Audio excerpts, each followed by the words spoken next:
இரவு ஜெபம். கர்த்தருக்கு ஸ்தோத்திரம். ஏசாயா 41வது அதிகாரம் 10வது வசனம்.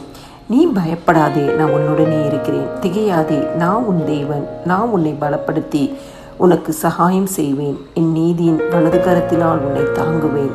கர்த்தர் கொடுத்த நல்ல வார்த்தைகளுக்காய் கர்த்தருக்கு நன்றி செலுத்துவோமாக. எங்களை நேசிக்கிற நல்ல இயேசுவே, இந்த நாள் முழுவதும் உடைய சமூகம் எங்கள் முன்பாக கடந்து போனதற்காய் நன்றி செலுத்துகிறோம். உம்முடைய மகிமையின் பிரசன்னம் எங்களை காத்ததற்காய் நன்றி செலுத்துகிறோம். நீங்கள் எங்கள் வலது பக்கத்தில் இருந்தபடினால் நாங்கள் அசைக்கப்படாதபடி காத்ததற்காய் நன்றி செலுத்துகிறோம். கோலான பாதைகளை செவ்வாய்ப்படுத்தினதற்காய் நன்றி செலுத்துகிறோம். அப்பா, அறிந்தும் அறியாமலும் செய்த எந்த ஒரு பாவமாதலும் இன்னும் ஒரு விஷயம் ரத்தத்தினால கழுவி பரிசுத்தப்படுத்துங்க. காலைதோறும் கிருபைகள் புதியவைகளாக இருக்கிறதே, புதிய கிருபையினால் எங்கள் ஒவ்வொருவரையும் நடத்துங்கப்பா.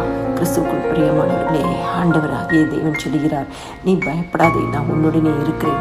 ஒருவேளை இன்னைக்கு ஏதோ ஒரு சூழ்நிலை பயந்து கொண்டு கலங்கி கொண்டு தனிமையாக உட்கார்ந்து கொண்டு, ஆண்டவரே இந்த சூழ்நிலை எனக்கு எப்படி முடியுமோ என்று சொல்லி இருதயத்தில் அங்கலாய்த்து கொண்டு, என் பிள்ளைகளோட வாழ்க்கை எப்படி இருக்குமோ என்று சொல்லி வேதனையோடு கண்ணீரோடு இருக்கிற உங்களுக்கு ஆண்டவர் சொல்கிறார், நீ பயப்படாதே, நான் உன்னுடனே இருக்கிறேன். ஆண்டவர் எங்கேயோ தூரமாக இல்லை, உங்கள் பக்கத்திலே இருக்கிறேன் என்று சொல்லி கர்த்தர் வாக்கு பண்ணுகிறார். திகையாதே, நான் உன் தேவன்.